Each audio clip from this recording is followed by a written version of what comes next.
3 തരം ഫ്രൂട്ട് സാലഡാണ് ഇന്ന് ഞാൻ നിങ്ങൾക്ക് വേണ്ടിയിട്ട് കാണിക്കുന്നത്. നമുക്ക് ഇഫ്താറിനൊക്കെ നിർബന്ധമായിട്ടുള്ള ഒരു സംഭവമാണല്ലേ ഫ്രൂട്ട് സാലഡ്. അപ്പോൾ അതിന് വേണ്ടിയിട്ട് 3 വ്യത്യസ്ത ടേസ്റ്റുകളിലുള്ള എന്നാൽ അടിപൊളിയായിട്ടുള്ള 3 തരം ഫ്രൂട്ട് സാലഡാണ് ഇന്ന് ഞാൻ കാണിക്കുന്നത്. ഒന്ന് മാങ്ങ വെച്ചിട്ട് തയ്യാറാക്കുന്ന ക്രീമാണ്. പിന്നെ ഒന്ന് നല്ല റിച്ച് ആയിട്ടുള്ള നമ്മൾ വീട്ടിൽ തന്നെ തയ്യാറാക്കി എടുക്കുന്ന നല്ല റിച്ച് ആയിട്ടുള്ള ഒരു ക്രീം വെച്ചിട്ടാണ് തയ്യാറാക്കുന്നത്. മൂന്നാമത്തേത് ഒരു സിമ്പിൾ ഫ്രൂട്ട് സാലഡാണ്. എന്നാൽ അതും വളരെ ടേസ്റ്റിയാണ്. അപ്പോൾ എങ്ങനെയാണ് ഇത് മൂന്നും തയ്യാറാക്കി എടുക്കുന്നതെന്ന് നോക്കാം. ആദ്യം തയ്യാറാക്കുന്നത് മാങ്ങയുടെ ക്രീം വെച്ചിട്ടുള്ള ഒരു ഫ്രൂട്ട് സാലഡാണ്. ഇത് കാണുമ്പോൾ നമുക്ക് കസ്റ്റേർഡ് പോലെ തോന്നും, പക്ഷേ കസ്റ്റേർഡ് അല്ല കേട്ടോ. ഇത് മാങ്ങ വെച്ചിട്ടുണ്ടാക്കുന്ന ഒരു പ്യൂരിയാണ്. മാംഗോ പ്യൂരിയും അതിൽ കുറച്ച് മിൽക്ക് മെയ്ഡും ഒക്കെ ചേർത്തിട്ടുണ്ടാക്കുന്ന വളരെ ടേസ്റ്റി ആയിട്ടുള്ള ഒരു ഡെസേർട്ടാണിത്. അപ്പോൾ ഇതെങ്ങനെയാണ് തയ്യാറാക്കി എടുക്കുന്നതെന്ന് നമുക്ക് നോക്കാം. ഇതിനായിട്ട് ഞാനിവിടെ എടുത്തിരിക്കുന്നത് ഒരു ചെറിയ പഴുത്ത മാങ്ങയുടെ പേസ്റ്റാണ് കേട്ടോ. ഇത് പേസ്റ്റ് ആക്കുന്ന സമയത്ത് നമ്മൾ ഇതിലൊന്നും ചേർക്കേണ്ട ആവശ്യമില്ല.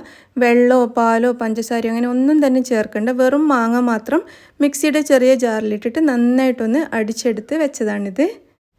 ഇനി നമുക്ക് വേണ്ടത് അധികം പുളിയില്ലാത്ത കട്ടി തൈരാണ്. ചെറിയ പുളി ഉണ്ടായാലൊന്നും കുഴപ്പമില്ല കേട്ടോ. നല്ലോണം പുളി ഉണ്ടെങ്കിൽ അപ്പോൾ നമ്മൾ ഒരുപാട് മധുരം ചേർത്ത് കൊടുക്കേണ്ടി വരും, അത്രയേ ഉള്ളൂ. അപ്പോൾ ഇത് അധികം പുളിയില്ലാത്ത അരക്കപ്പ് തൈരാണ് ഞാൻ എടുത്തിരിക്കുന്നത്. പിന്നെ നമുക്കിതിലേക്ക് വേണ്ടത് കണ്ടൻസ്ഡ് മിൽക്ക്, അതായത് സ്വീറ്റ് ആൻഡ് കണ്ടൻസ്ഡ് മിൽക്ക് ഏകദേശം 4 അല്ലെങ്കിൽ 5 ടേബിൾ സ്പൂൺ വരെ വേണം. നമ്മുടെ മധുരത്തിനനുസരിച്ച് ചേർത്ത് കൊടുക്കുക. എന്നിട്ട് തൈരും കണ്ടൻസ്ഡ് മിൽക്കും കൂടി നന്നായിട്ട് ഇതേപോലെ ഒന്ന് ബീറ്റ് ചെയ്ത് യോജിപ്പിച്ചെടുക്കുക. ഇനി നമ്മൾ തയ്യാറാക്കി വെച്ച മാംഗോ പ്യൂരി ഇതിലേക്ക് ചേർക്കുക. എന്നിട്ട് അതും കൂടി ഇതിലേക്ക് നന്നായിട്ടങ്ങ് യോജിപ്പിക്കാം. ഇപ്പോൾ ഈ ഒരു സമയത്ത് ഇത് കാണുമ്പോൾ നമ്മൾ കസ്റ്റേർഡ് ഉണ്ടാക്കിയതുപോലെ തോന്നും, പക്ഷേ കസ്റ്റേർഡിനേക്കാളും ഭയങ്കര രുചിയാണ് കേട്ടോ. ഈ ഒരു പേസ്റ്റ് ഭയങ്കര ടേസ്റ്റാണ്. അപ്പോൾ നന്നായിട്ട് ഇതൊന്ന് മിക്സ് ചെയ്ത് എടുത്തിട്ടുണ്ട്. ഇനി നമുക്കിതിലേക്ക് കുറച്ച് വത്തക്ക കട്ട് ചെയ്തത്, ആപ്പിൾ കട്ട് ചെയ്തത്, അതായത് നിങ്ങളുടെ കയ്യിൽ ഏതൊക്കെ ഫ്രൂട്ട്സാണോ കയ്യിലുള്ളത് അതൊക്കെ ഇതിലേക്ക് ചേർത്ത് കൊടുക്കാം. നമ്മൾ സാധാരണ കസ്റ്റേർഡിൽ ചേർക്കുന്ന പോലെ തന്നെ ഇതിലേക്ക് ഞാൻ കുറച്ച് മാങ്ങയും പിന്നെ അനാറും ഒക്കെ ചേർക്കുന്നുണ്ട്. അതേപോലെ തന്നെ ഡ്രൈ ഫ്രൂട്ട്സ്, നട്ട്സ് ഒക്കെ വേണമെങ്കിൽ ചേർത്ത് കൊടുക്കാം. ഞാനിതിലിപ്പോൾ ഫ്രൂട്ട്സ് മാത്രം, ഫ്രഷ് ഫ്രൂട്ട്സ് മാത്രമേ ചേർക്കുന്നുള്ളൂ. നന്നായിട്ട് മിക്സ് ചെയ്ത് എടുത്തിട്ടുണ്ട്. അപ്പോൾ നമ്മുടെ നല്ല ടേസ്റ്റി ആയിട്ടുള്ള മാംഗോ ഫ്രൂട്ട് സാലഡ് ഇവിടെ റെഡി ആയിട്ടുണ്ട്. ഇത് ഞാനൊരു സാലഡ് ബൗളിലേക്ക് മാറ്റിയിട്ടുണ്ട്. അപ്പോൾ എല്ലാവരും ട്രൈ ചെയ്ത് നോക്കുക, ഭയങ്കര ടേസ്റ്റാണ്. ഇപ്പോഴാണെങ്കിലും മാങ്ങ ഇഷ്ടം പോലെയുള്ള സമയമാണ്, എല്ലാവരുടെ വീട്ടിലും ഉണ്ടാവുമെന്ന് വിചാരിക്കുന്നു. അപ്പോൾ എല്ലാവരും ട്രൈ ചെയ്ത് നോക്കിയിട്ട് അഭിപ്രായം അറിയിക്കുക. ഭയങ്കര ടേസ്റ്റുമാണ്. എന്താ പറയുക, നല്ല എളുപ്പത്തിൽ ഉണ്ടാക്കിയെടുക്കാനും സാധിക്കും. ഇന്ന് ഞാനിവിടെ കാണിക്കുന്ന ഫ്രൂട്ട് സാലഡ് നിങ്ങൾ എന്തായാലും ഒരു പ്രാവശ്യം ഉണ്ടാക്കി നോക്കൂ കേട്ടോ. പിന്നെ നിങ്ങൾ അങ്ങനെ മാത്രമേ ഉണ്ടാക്കുകയുള്ളൂ. ഇതൊരു സ്പെഷ്യൽ ക്രീമാണ് കേട്ടോ. നമ്മൾ വീട്ടിൽ തയ്യാറാക്കിയെടുക്കുന്ന ഒരു സ്പെഷ്യൽ ക്രീം വെച്ചിട്ടാണ് നമ്മൾ ഈ ഒരു സാലഡ് കഴിക്കുന്നത്. കസ്റ്റേർഡ്, ഐസ്ക്രീം ഇതൊന്നും തന്നെ ഇതിന് ആവശ്യമില്ല. അപ്പോൾ എങ്ങനെയാണ് ഈ വളരെ ടേസ്റ്റി ആയിട്ടുള്ള ഫ്രൂട്ട് സാലഡ് തയ്യാറാക്കി എടുക്കുന്നതെന്ന് നോക്കാം. നമുക്ക് ആദ്യം തന്നെ ഒരു സോസ് പാനിലേക്ക് 1/2 കപ്പ് വൈറ്റ് ചോക്ലേറ്റ് ചേർക്കാം. വൈറ്റ് ചോക്ലേറ്റിന് പകരം നിങ്ങൾക്ക് മിൽക്ക് ചോക്ലേറ്റ്, ഡാർക്ക് ചോക്ലേറ്റ് ഒക്കെ എടുക്കാം. പക്ഷേങ്കിലും നമ്മുടെ ഫ്രൂട്ട് സാലഡിൻ്റെ കളറ് മാറിപ്പോവും. അതുപോലെ തന്നെ നിങ്ങൾക്ക് ഏത് ചോക്ലേറ്റ് ആണോ ഇഷ്ടം അത് വെച്ചിട്ട് ചെയ്യാം കേട്ടോ. കളറ് കുഴപ്പമൊന്നുമില്ല, നമ്മുടെ ടേസ്റ്റിനനുസരിച്ചിട്ടുള്ള ചോക്ലേറ്റ് എടുക്കാം. ഞാനിവിടെ വൈറ്റ് ചോക്ലേറ്റ് 1/2 കപ്പാണ് എടുത്തിരിക്കുന്നത്. ഇനി നമുക്കിതിലേക്ക് 1/2 കപ്പ് വിപ്പിംഗ് ക്രീം ചേർക്കാം. വിപ്പിംഗ് ക്രീമിന് പകരം ഫ്രഷ് ക്രീം അല്ലെങ്കിൽ കുക്കിംഗ് ക്രീം ഏതാണെങ്കിലും കുഴപ്പമില്ല. 1/2 കപ്പ് ചേർത്ത് കൊടുക്കാം. ഇനി നമുക്കിത് അടുപ്പത്ത് വെച്ചിട്ട് ചെറിയ തീയിൽ വെച്ചിട്ട് ഒന്ന് മെൽറ്റാക്കി എടുക്കാം. ചോക്ലേറ്റ് മുഴുവനും ഒന്ന് മെൽറ്റായിട്ട് വരണം. അപ്പോൾ ഈ ഒരു ക്രീം ചെറുതായിട്ട് ചൂടായി തുടങ്ങുമ്പോൾ തന്നെ നമുക്കിതിൻ്റെ ഫ്ലെയിം ഓഫ് ചെയ്യാം. ആ ഒരു ചൂടിൽ തന്നെ ചോക്ലേറ്റ് നല്ലോണം മെൽറ്റായിട്ട് കിട്ടും. ഞാനിവിടെ മധുരമുള്ള വിപ്പിംഗ് ക്രീം തന്നെയാണ് കേട്ടോ എടുത്തിരിക്കുന്നത്. മധുരം ഇല്ലാത്തതാണെങ്കിലും കുഴപ്പമില്ല, ഏതാണെങ്കിലും കുഴപ്പമില്ല. അപ്പോൾ ഇതാ നല്ലതുപോലെ ചോക്ലേറ്റ് മുഴുവനായിട്ട് മെൽറ്റായി വന്നിട്ടുണ്ട്. ഇനി ഇത് നമുക്ക് അടുപ്പത്തുനിന്ന് മാറ്റിയിട്ട് റൂം ടെമ്പറേച്ചറിലാവാൻ വേണ്ടിയിട്ട് മാറ്റി വെക്കാം. ഇനി നമുക്കൊരു ബൗളെടുത്തിട്ട് അതിലേക്ക് 3 ടേബിൾ സ്പൂൺ ക്രീം ചീസ് ചേർക്കാം. ഇത് നമ്മുടെ ഫ്രൂട്ട് സാലഡിനൊരു പ്രത്യേക ടേസ്റ്റ് കൊടുക്കട്ടെ. ഈ ഒരു ക്രീം ചീസിൻ്റെ ഫ്ലേവർ വരുമ്പോഴാണ് നല്ലൊരു ടേസ്റ്റ് കിട്ടുന്നത്. അപ്പോൾ ഞാനൊരു 3 ടേബിൾ സ്പൂൺ മാത്രമേ ചേർത്തിട്ടുള്ളൂ. ഒരു 4-5 ടേബിൾ സ്പൂൺ വേണമെങ്കിൽ നമുക്ക് ചേർക്കാവുന്നതാണ്. പിന്നെ ഞാൻ ഈ ക്രീം ചീസിൻ്റെ ഒരു മധുരത്തിന് വേണ്ടിയിട്ട് ഒരു 3-4 ടേബിൾ സ്പൂൺ വരെ നമ്മുടെ സ്വീറ്റ് ആൻഡ് കണ്ടൻസ്ഡ് മിൽക്ക്, അതായത് മിൽക്ക് മെയ്ഡ് ചേർത്തിട്ടുണ്ട്. അത് നിങ്ങളുടെ മധുരത്തിനനുസരിച്ച് ചേർക്കാം. എന്നിട്ട് രണ്ടും കൂടി നല്ലതുപോലെ അങ്ങ് മിക്സ് ചെയ്തെടുക്കാം. ഒട്ടും കട്ടയൊന്നും ഇല്ലാതെ ക്രീം ചീസ് നല്ലതുപോലെ അങ്ങ് അടിച്ചെടുക്കുക. അതിനുശേഷം ഇതാ നമ്മൾ തയ്യാറാക്കി വെച്ച ചോക്ലേറ്റും വിപ്പിംഗ് ക്രീമും കൂടിയിട്ടുള്ള ഈ ഒരു മിക്സ് റൂം ടെമ്പറേച്ചറിലായി മാറിയിട്ടുണ്ട്. അപ്പോൾ അതും കൂടി ഇതിലേക്ക് ചേർത്തിട്ട് ഇതെല്ലാം കൂടി നല്ലതുപോലെ മിക്സ് ചെയ്തെടുക്കാം. അപ്പോൾ ഇത് നല്ല കട്ടിയായിട്ട് നിങ്ങൾക്ക് തോന്നുകയാണെങ്കിൽ ഈ ഒരു സമയത്ത് കുറച്ച് പാല് ചേർക്കാവുന്നതാണ്.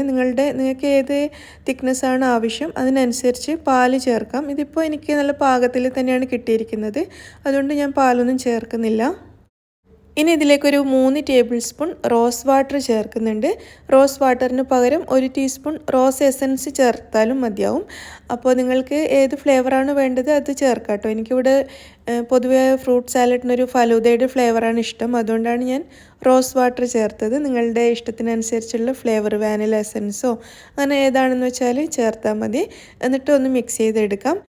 ഇനി ഇതിലേക്ക് 1 ടീസ്പൂൺ കസ്കസും കൂടി ചേർത്തിട്ട് മിക്സ് ചെയ്യാം.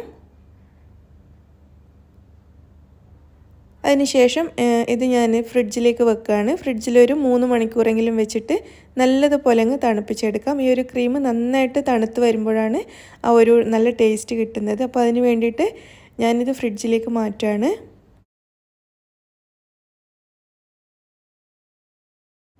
ഒരു 3-4 മണിക്കൂറിന് ശേഷം ഞാനിത് ഫ്രിഡ്ജിൽ നിന്ന് എടുത്തിരിക്കുകയാണ്. നന്നായിട്ട് തണുത്തിട്ടുണ്ട്. നമുക്ക് പെട്ടെന്ന് തണുത്തിട്ട് കിട്ടണമെന്നുണ്ടെങ്കിൽ ഒരു അരമണിക്കൂർ ഫ്രീസറിൽ വെച്ചാലും മതി കേട്ടോ. അപ്പോൾ ഈ ക്രീം നമുക്കൊരു മഗ്ഗിലേക്ക് ഒഴിച്ചു കൊടുക്കാം. ഫ്രൂട്ട്സിൻ്റെ മുകളിൽ ഒഴിക്കാനുള്ള ഒരു സൗകര്യത്തിന് വേണ്ടിയിട്ട് മഗ്ഗിലേക്ക് ഒഴിച്ചു കൊടുത്തിട്ടുണ്ട്. ഇത് ഏകദേശം 1 കപ്പ് വരെ ക്രീം മാത്രമേ ഉള്ളൂ കേട്ടോ. അപ്പോൾ ഫ്രൂട്ട്സ് ഞാനിവിടെ കട്ട് ചെയ്ത് എടുത്തിട്ടുണ്ട്. ഇതും ഞാൻ ഫ്രിഡ്ജിൽ 1 മണിക്കൂറോളം വെച്ചിട്ടൊന്ന് തണുപ്പിച്ചെടുത്തതാണ്. ഫ്രൂട്ട്സും കൂടി ഒന്ന് തണുപ്പിച്ചെടുക്കുമ്പോഴാണ് നമ്മുടെ സാലഡിന് നല്ല ടേസ്റ്റ് കിട്ടുന്നത്. അപ്പോൾ ഞാനിവിടെ ഫ്രൂട്ട്സ് ഒരു ആപ്പിള്, ഒരു പഴം, പിന്നെ കുറച്ച് വത്തക്ക, പ്ലം, അതുപോലെ കുറച്ച് അനാറ്, പിന്നെ ഒരു ഓറഞ്ച്, ഇത്രയാണ് എടുത്തിരിക്കുന്നത്. ഓറഞ്ച് എടുക്കുമ്പോൾ കയ്പില്ലാത്ത ഓറഞ്ച് എടുക്കാൻ ശ്രദ്ധിക്കുക, അല്ലെങ്കിൽ നമ്മുടെ ഫ്രൂട്ട് സാലഡും കയ്പ്പ് വരും. പിന്നെ നിങ്ങൾക്ക് ഇഷ്ടമുള്ള ഫ്രൂട്ട്സൊക്കെ ഇതിൽ ആഡ് ചെയ്യാം. അതുപോലെ ഡ്രൈ ഫ്രൂട്ട്സ്, നട്ട്സ് ഒക്കെ വേണമെങ്കിൽ ചേർക്കാം. ഞാനിവിടെ ഫ്രഷ് ഫ്രൂട്ട്സ് മാത്രമേ ചേർത്തിട്ടുള്ളൂ. ഇനി നമ്മൾ തയ്യാറാക്കിയ ക്രീം ഇതിൻ്റെ മുകളിലേക്ക് ഒഴിച്ചു കൊടുക്കാം. വേറെ ഒന്നും തന്നെ ഇതിൽ ചേർക്കേണ്ട ആവശ്യമില്ല കേട്ടോ. ഐസ്ക്രീമോ മറ്റുള്ള ഫ്രൂട്ട് സോസുകളോ ഒന്നും തന്നെ നമുക്കിതിലേക്ക് ആവശ്യമില്ല. ഈ ഒരു ക്രീം തന്നെ മതിയാവും. നമുക്ക് എത്ര ഫ്രൂട്ട്സ് വേണമെങ്കിലും കഴിക്കാൻ പറ്റും. അത്രയും രുചിയുള്ള ഒരു ക്രീമാണ് കേട്ടോ. അപ്പോൾ ഇതാ നമ്മുടെ ഫ്രൂട്ട് സാലഡ് ഇവിടെ റെഡി ആയിട്ടുണ്ട്. ഇത് നമുക്ക് ഇപ്പോൾ തന്നെ സെർവ് ചെയ്യാം. കാരണം നമ്മുടെ ക്രീമും ഫ്രൂട്ട്സൊക്കെ നന്നായിട്ട് തണുപ്പിച്ചിട്ടാണ് നമ്മളിപ്പോൾ ഇത് തയ്യാറാക്കിയിരിക്കുന്നത്.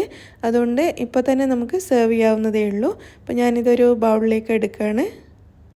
അപ്പോൾ എല്ലാവരും ട്രൈ ചെയ്ത് നോക്കൂ. അത്രയും ടേസ്റ്റി ആയിട്ടുള്ള ഒരു ഫ്രൂട്ട് സാലഡാണ്. ഞാൻ ഇന്ന് കാണിച്ച 3 എണ്ണത്തിലും എൻ്റെ ഏറ്റവും ഫേവറേറ്റ് ഇതാണ് കേട്ടോ. അത്രയും സൂപ്പറാണ്. അപ്പോൾ എല്ലാവർക്കും ഇഷ്ടമായി എന്ന് വിചാരിക്കുന്നു. അടുത്തതായിട്ട് കാണിക്കുന്നത് ഒരു സിമ്പിൾ ഫ്രൂട്ട് സാലഡാണ് കേട്ടോ. നമ്മുടെ ഫ്രൂട്ട്സ് കട്ട് ചെയ്തതിന് ശേഷം 2-3 സാധനങ്ങൾ മിക്സ് ചെയ്തെടുത്താൽ മാത്രം മതി. പക്ഷെ നല്ല ടേസ്റ്റാണ് കഴിക്കാനായിട്ട്. അപ്പോൾ ഫ്രൂട്ട്സ് ഞാൻ എടുത്തിരിക്കുന്നത് കുറച്ച് വത്തക്ക, ഒരു 1/2 കപ്പ് വരെ, അത്രയും തന്നെ പപ്പായ എടുത്തിട്ടുണ്ട്. പിന്നെ കുറച്ചൊരു 2 ടേബിൾ സ്പൂൺ വരെ നേന്ത്രപ്പഴം കട്ട് ചെയ്തത്, ഒരു 1/4 കപ്പ് വരെ ആപ്പിള്, പിന്നെ കുറച്ച് മുന്തിരി കറുപ്പും ഗ്രീനും എടുത്തിട്ടുണ്ട്. ഫ്രൂട്ട്സ് നിങ്ങൾക്ക് ഇഷ്ടമുള്ളതൊക്കെ എടുക്കാം കേട്ടോ. ഇനിയാണ് ഇതിൽ മെയിൻ ഇൻഗ്രീഡിയൻറ്റ് ചേർക്കുന്നത് നന്നാറി സിറപ്പാണിത്. 1/4 കപ്പ് നന്നാറി സിറപ്പ് ചേർത്തിട്ടുണ്ട്. നന്നാറിയുടെ ആ ഒരു ഫ്ലേവർ ഇഷ്ടമുള്ളവർക്ക് ഈ ഒരു ഫ്രൂട്ട് സാലഡ് നല്ലോണം ഇഷ്ടമാവും. അത്രയും ടേസ്റ്റിയാണ്. 2 ടേബിൾ സ്പൂൺ റോസ് വാട്ടർ ചേർത്തിട്ടുണ്ട്. പിന്നെ ഒരു 1/2 ടീസ്പൂൺ വരെ റോസ് എസൻസും കൂടി ഞാൻ ചേർത്തിട്ടുണ്ട്. റോസ് വാട്ടർ ചേർത്ത് കഴിഞ്ഞാൽ പിന്നെ എസൻസ് നിർബന്ധമൊന്നുമില്ല കേട്ടോ. ഞാൻ ആ ഒരു കളറ് കിട്ടാൻ വേണ്ടിയിട്ട് ചേർത്തു എന്ന് മാത്രമേ ഉള്ളൂ. എന്നിട്ടെല്ലാം കൂടി നല്ലതുപോലെ മിക്സ് ചെയ്തെടുത്തിട്ടുണ്ട്. ഇതാണ് കേട്ടോ നമ്മുടെ സിമ്പിളായിട്ടുള്ള ഫ്രൂട്ട് സാലഡ്. കഴിക്കാനും നല്ല ടേസ്റ്റ് ഉണ്ടായിരുന്നു. അപ്പോൾ ഞാനിതൊരു ഗ്ലാസ്സിലേക്ക് മാറ്റുകയാണ്. അപ്പോൾ എല്ലാവരും ട്രൈ ചെയ്ത് നോക്കൂ. ഇന്നത്തെ എല്ലാ ഫ്രൂട്ട് സാലഡും നിങ്ങൾക്ക് ഇഷ്ടമായി എന്ന് വിചാരിക്കുന്നു. ഇഷ്ടമാണെങ്കിൽ ലൈക്ക് ചെയ്യാനും ഷെയർ ചെയ്യാനും മറക്കരുത്. നിങ്ങളുടെ അഭിപ്രായങ്ങളൊക്കെ അറിയിക്കുക. താങ്ക്